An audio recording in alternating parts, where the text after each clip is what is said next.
नमस्कार, जोहार। आप देख रहे हैं द भारत मित्र। मेरा नाम चितरंजन कुमार है और मेरे साथ आरती जी हैं। देखिए, झारखंड में जब भी किसी भी प्रकार का जब चुनाव होता है तो सबसे बड़ा जो राजनीतिक मुद्दा होता है वो स्थानीय नीति, नियोजन नीति होता है। राज्य में निकाय चुनाव है, एक बार फिर से नियोजन नीति और स्थानीय नीति की चर्चाएं तेज हो गई। कल मुख्यमंत्री हेमंत सोरेन ने धनबाद में जब पार्टी का महाधिवेशन था तो उसमें उन्होंने कहा कि आउटसोर्सिंग कंपनियों को भी झारखंड के जो लोकल लोग हैं, जो यहाँ के स्थानीय हैं, उनको रोजगार देना होगा। 75% वहां यहाँ के युवाओं को मौका देना होगा। ये बात तो झारखंड मुक्ति मोर्चा के महाधिवेशन की सभा में जरूर कह रहे थे, लेकिन इसका असर पूरे झारखंड में पड़ रहा था। ना सिर्फ झारखंड मुक्ति मोर्चा के लिए था, बल्कि झारखंड, क्योंकि झारखंड के लोग हैं, उनके दिल की आवाज है। ये दिल की आवाज नहीं, बल्कि दिल के कुहक है, आंसू है कि जो जिसके लिए झारखंड अलग किया गया, जिन वादों के साथ झारखंड अलग हुआ, जिन मुद्दों के साथ झारखंड अलग हुआ, वो मुद्दे अब भी सिर्फ मुद्दे बनकर रह गए। जब भारत मित्र ये आवाज उठाता तो आप कह सकते हैं कि सरकार विरोधी चैनल है, सरकार के खिलाफ सिर्फ खबरें दिखाती है। लेकिन हम हर उस खबर को दिखाने की कोशिश करते हैं, आप तक पहुंचाने की कोशिश करते हैं जो आपके साथ जुड़ा हुआ है, जो आपका सीधा उसके साथ सरोकार रखता है। हम वैसे खबरों को तवज्जो देते हैं और उन खबरों को अहमियत देते हुए सबसे पहले प्राथमिकता के साथ उठाने की हम कोशिश करते हैं। हमारे साथ हमारे सहयोगी आरती हैं, इनसे हम बातचीत करेंगे।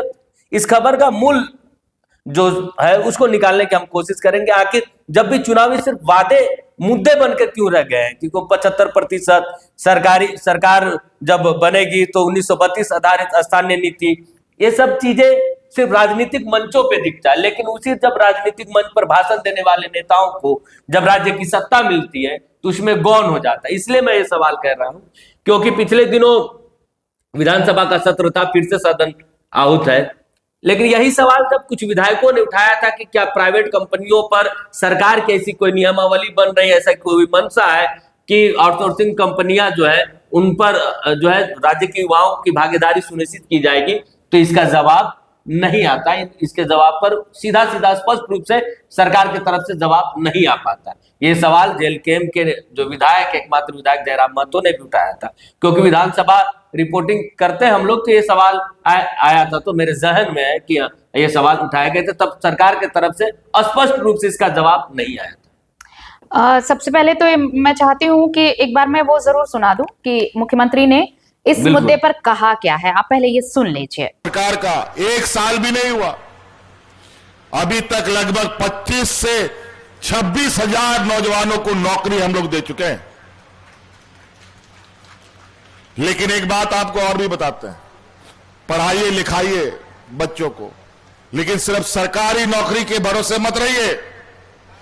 सरकार को सबको नौकरी नहीं दे सकता। हम आपको शिक्षा दीक्षा इतना मजबूती से देना चाहते हैं कि आप देश दुनिया का कोई भी कंपटीशन हो, हमारे नौजवान वहां मजबूती से खड़े। माझी आराम गुड़ित नायके को और जागे परंपरागत सामाजिक सुसरिया को, आबोआ ग्राम सभा और जागे आबोआ अड़ी चली रिया कथा को मिना उना को मौत ते कटेज लगी नुआ पैसा कानून होले बिनाव किदा उना पढ़ाव पे बुझाव पे नुआ कानून बकरा आतू आतूरे बैसी दुड़ुप पे नुआ चे कानून कना नुआ कानून बुझाव पे किदा मेनते आबो बुद्धि अकील कम टाइम कान तबोना आरोना चलते तबोना एड़े कना आन कानून जागे बिना होना बुझाओ जरूरी गया तो बेगे बेस बड़ी जिनिस आबोबन चिन्हाव दाड़ेया। तो देखिए चितरंजन, जिस मुद्दे पर हम बात करने आए हैं वो मुद्दा सिर्फ और सिर्फ एक शब्द पर अटका है, आउटसोर्सिंग।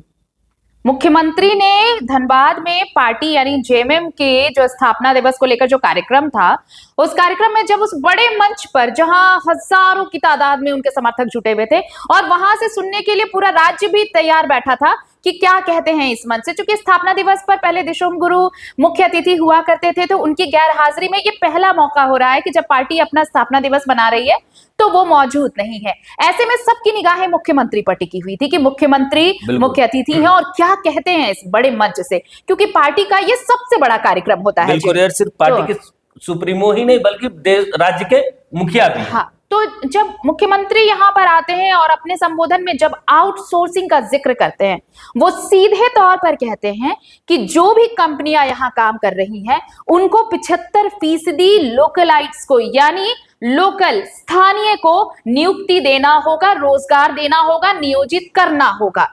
और ये इतने बड़े मंच से मुझे लगता है कि मुख्यमंत्री ने पहली बार किसी कंपनी के लिए आउटसोर्सिंग की बजाय लोकल्स को प्रायोरिटी देने की बात कही होगी। ये मेरे जहन में तो पहली बार आ रहा है कि मुख्यमंत्री ने कभी किसी बड़ी सभा में किसी कंपनी के लिए ऐसी बात कही हो कि 75% नियुक्ति देना आपके लिए जरूरी है। लेकिन इसके उलट आप जिस तरीके से कह रहे थे कि सदन में जब यही मुद्दा उठाया जाता है तो इस पर सत्ता पक्ष चुप रहता है, कुछ कहता नहीं है। इस पर कोई ना तो सरकार के पास कोई नियमावली है, ना ही कोई ऐसे नियम कानून है जो इस बात को पुख्ता करे कि 75% लोकल को देना होगा आपको रोजगार। लेकिन साथ ही साथ मुख्यमंत्री ने यह भी कहा, उन्होंने ये कहा, देखिए कैसे चीजें घूमती हैं। उन्होंने ये कहा कि जो कंपनियां यहां लगती हैं वो ये सोचते हैं कि अगर लोकल लोगों को रखेंगे तो जब चाहे वो आंदोलन करेंगे। उन्होंने ये समझाया है बातों को, इसलिए क्या करते हैं आउटसोर्स से बाहर के लोगों को लाते हैं, उनको मजदूर बनाते हैं, उनसे काम कराते हैं। लेकिन अब ऐसा नहीं चलेगा, अब 75% लोगों को नौकरी जो लोकल है उन्हें देना होगा।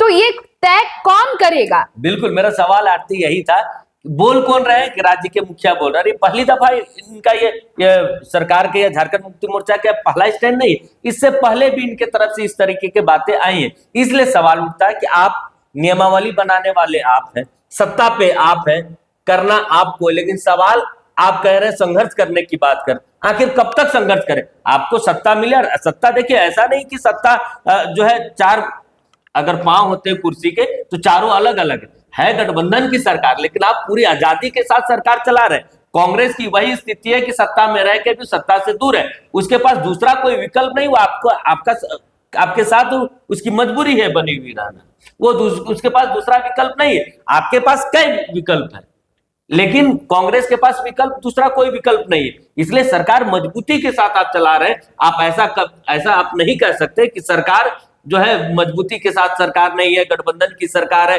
अगर मैं कोई फैसला ले लूंगा तो सरकार गिर सकती, ये आपके पास ये बहाने नहीं है। फिर भी आप संघर्षों की बात करते हैं। आखिर झारखंड, मेरा एक झारखंडी होने के नाते सवाल है कि आखिर झारखंड कब तक संघर्ष करेगा?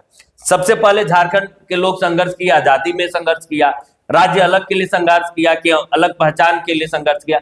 अब आप जब जिस संघर्ष से पार्टी बनी, सत्ता पे आई, वो पार्टी अब भी कह रही संघर्ष। इसलिए सवाल उठते हैं कि आखिर उस संघर्षों की बात आप कब तक करेंगे और यहाँ के लोगों को कब वो अधिकार मिलेंगे? क्योंकि नियोजन बनाने वाले आप हैं, करना आपको है, सत्ता में भी आप हैं, तो करें। देखिए इसी बीच क्योंकि इसको नहीं, मैं देखिए बाबूलाल मरांडी तो ट्वीट करते रहते हैं इन सारी चीजों को, मैं उसका सिर्फ एक छोटा सा जिक्र करती हूँ। आप चाहें तो वो हम लिंक को पेस्ट कर देंगे, आप देख लीजिएगा।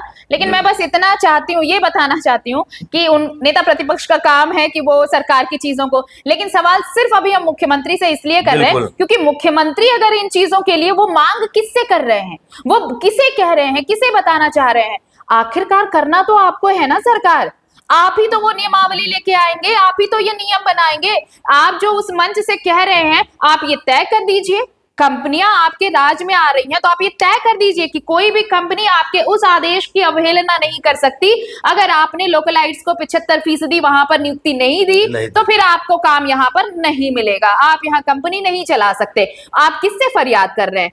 कोई दूसरे राज्य की सरकार आकर तो यहाँ कंपनियों को नहीं बसा रही है, या फिर केंद्र की सरकार आकर को तो यहाँ कंपनियां नहीं बसा रही हैं। आपके कोलैबोरेशन से ही हो रहा है ना जो भी हो रहा है। आप ये नियमावली तय कर दीजिए, आपको देखिए ये संघर्ष वाली जो बातें हैं ये वहीं की वहीं खत्म हो जाएंगी। जो धरना प्रदर्शन चिक चिक इतना सब कुछ चलता रहता है, ये सिर्फ और सिर्फ आउटसोर्सिंग की वजह से। आउटसोर्सिंग एक कोड है, और आउटसोर्सिंग एक ऐसा कोड है जो धीरे धीरे राज्य में जो भी रोजगार के अवसर है ना उन सबको खत्म कर रहा है। तो अगर आउटसोर्सिंग को खत्म करना है तो आप जो बातें ये मंच से कह रहे हैं ना उसे लाने के लिए आपको धरातल पर भी काम करना होगा।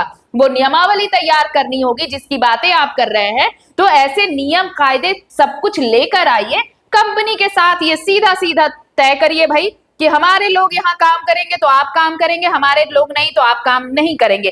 फिर देखिए कौन आउटसोर्स करेगा बाहरी लोगों को, हमारे लोग काम करेंगे। बिल्कुल, और झारखंड के लोगों को बाहर भी रोजगार के लिए, और जो बाहर प्रवासी मजदूर जा रहे हैं देखिए उनकी हालत क्या है। हर दूसरे दिन हम सुनते हैं कि कभी दुबई में फंसे हुए हैं, कभी मलेशिया में फंसे हुए हैं, कभी अफ्रीका में फंसे हुए हैं। भाई उनको घर में काम मिलने लगेगा तो हम कितनी सारी मुसीबतों से बचेंगे। तो आप कह अगर रहे हैं तो किससे कह रहे हैं? ये सारी चीजें तो सरकार आप ही को तय करनी है, आप ही को तय करना है ना कि कौन कंपनी यहाँ क्या काम करेगी, कैसे काम करेगी। जब आप तय कर लेंगे तो फिर क्या मजाल कि कोई आउटसोर्स करे। आउटसोर्सिंग का धंधा ही खत्म हो जाएगा। बाहरी लोग आएंगे ही क्यों यहाँ पर रहने और बसने। लेकिन सिर्फ डर है। देखिए रेवेन्यू किसे अच्छा नहीं लगता, पैसे किसे अच्छे नहीं लगते, ठीक है, लेकिन कंपनियां जब ज्यादा पैसे देती हैं और सब कुछ पैसों का खेल समझाया जाता है तो सारे नियम कायदे एथिक्स नैतिकता सब कुछ धरे के धरे रह जाते हैं और फिर सिर्फ मंचों से ही बड़े बड़े भाषण सुनाई देते हैं। और जब बारी सदन की आती है